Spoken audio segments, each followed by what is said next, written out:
Morning, afternoon, evening people. So back in the kitchen with Tony and Teddy, and today we're going to be making a ruby porter. Now today is the 10th of December, 15 days to Christmas, so I'll make this for Christmas. This is going to take us about 2 weeks to make. We're going to do it from start to finish. We're going to brew it, we're going to bottle it, we're going to carry out secondary fermentation, and we're going to taste it. So this recipe calls 1 kilo sugar. It doesn't say the ABV on the packet, the target ABV, but usually with beers like this it's about 4 to 5%. So with this I'm going to add an extra half a kilo of sugar. So instead of 2.2 pounds we'll use 3.3 pounds of sugar, just try and bump the ABV up to about the 6% mark. Okay, so to start, first thing I've done then is I've sterilised all my equipment. Next thing I'm going to do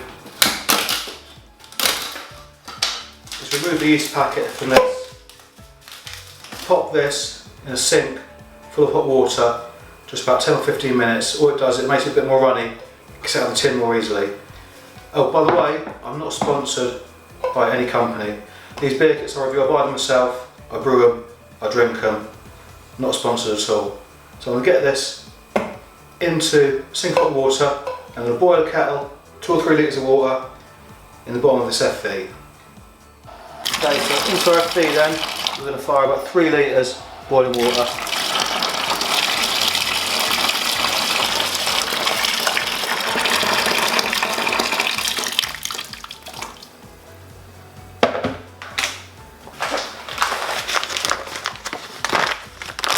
Into that boiling water, we're going to add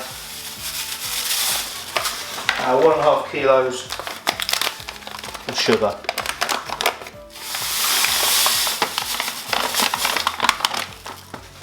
Just give that a stir, get that sugar dissolved.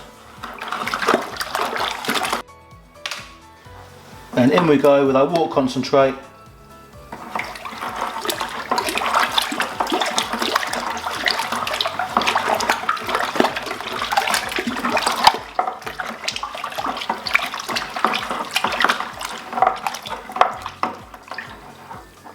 Now once you've got your water concentrate into there, you'll find there's a lot left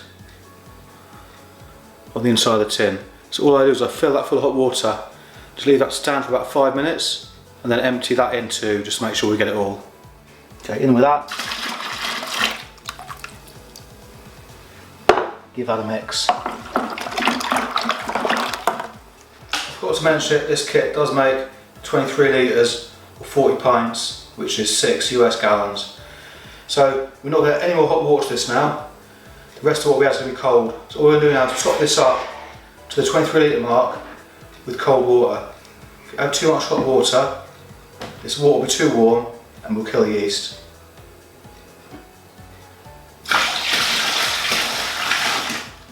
Okay, so this is filled now to the 23 litre mark with cold water. We've given it a stir. We've sterilised the hydrometer. We're going to take hydrometer reading. I take my hydrometer reading directly in the FV. It's perfectly fine as long as you sterilise this. Okay, so when you put your hydrometer in, just give it a spin. That just gets any air bubbles that there might be stuck on it off that could affect the hydrometer reading. And I can see now that's on 1050. 1050. So we are 1050 specific gravity pre-primary fermentation. So what we'll do now is just pitch our yeast. Now there's no need to stir your wort after you pitch your yeast. Just pitch it, put the lid on. Got a little drop of sterilising solution in the airlock, just stopping any nasties getting in. What we'll do now is put this away for primary fermentation for about 5 to 7 days, and I'll bring it back, we'll bottle it and move on to secondary fermentation.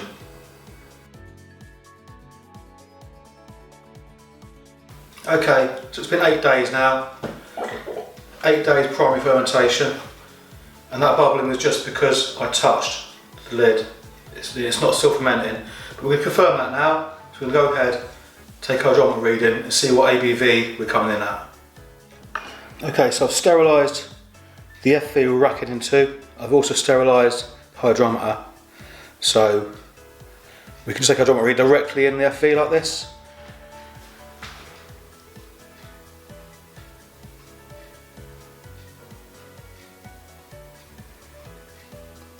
Wait for that to settle.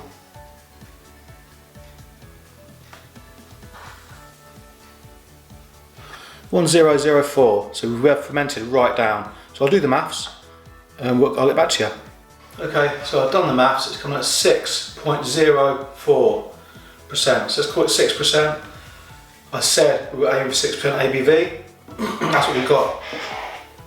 The secondary fermentation then is going to add another 0.5%. So it's going to end up at 6.5% ABV. Nice. Okay, so move on to secondary fermentation and bottling. Now, I have done a video explaining secondary fermentation and why we do it and how it works. I'll quickly run through it. So basically, your sugar and yeast react, create alcohol. A byproduct of that fermentation is CO2. CO2 bubbles away, escapes. What we're going to do is add a little bit more sugar in the form of sugar solution, bottle our beer. The residual yeast then will ferment that tiny bit of sugar. Only now the bottle's sealed, the CO2 can't escape, get a fizzy beer. So we're going to crack on with that now. I will link the video in the description, a video on secondary fermentation. So what we're going to do now is we're going to rack this off from one FV into another.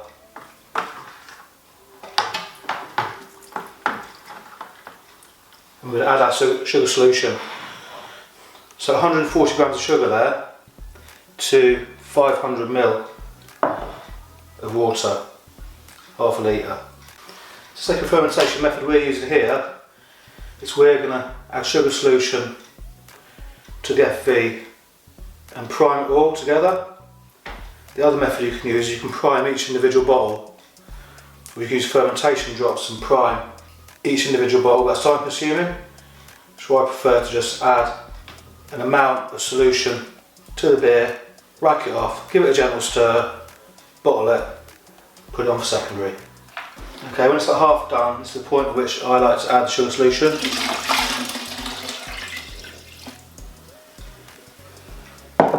We'll let that finish, siphon off, gentle stir.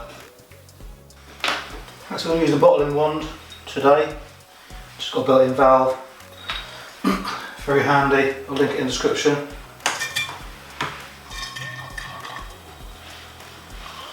And then we're just going to go ahead, get our beer bottled. 40 bottles there we should get. Also there's not 40 bottles here, but we'll get 40 bottles. Okay, so that's our beer bottle now. So put that away. This isn't all of it, it's another box too. Put this away now for secondary fermentation. Now secondary fermentation is probably complete in 2 to 3 days. So if you think 1.5 kilos of sugar, 8 days, what we've done is added 150 grams of sugar. So 2 or 3 days, second will be complete, but we also want to clear the beer. So we'll put this away for a few days on secondary, and then put some in the fridge to cold clear it, cold crash it. We'll open the bottle and we'll try it. So it's 20th of December today, Christmas Day in 5 days time. So hopefully we can crack a bottle on Christmas Day and we'll give it a taste. Right, so it's been 8 days now. That was my secondary fermentation for 5, and it's been in the fridge for 2.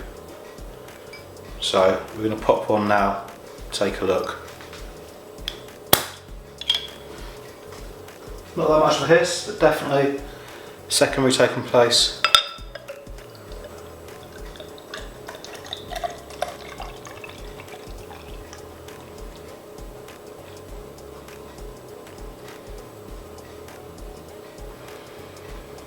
When pouring these, you've always got to leave that last little bit in the bottom where the sediment is settled. So looking at that there, you can see we've got carbonation, not overly fizzy, but with these ales and porters, you don't want them as fizzy as a lager.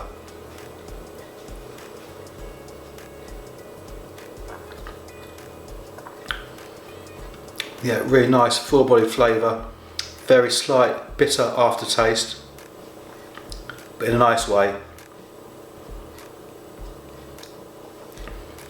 Very rich and a little bit of a creamy undertone. It's almost like you could eat it with a spoon.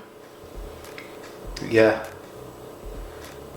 really nice, well worth giving a go if you fancy it. So that's the Ruby Porter. So if you enjoyed that video, you want to see more brewing videos, hit subscribe, give us a big thumbs up. Thanks for watching. Cheers. Have a good day.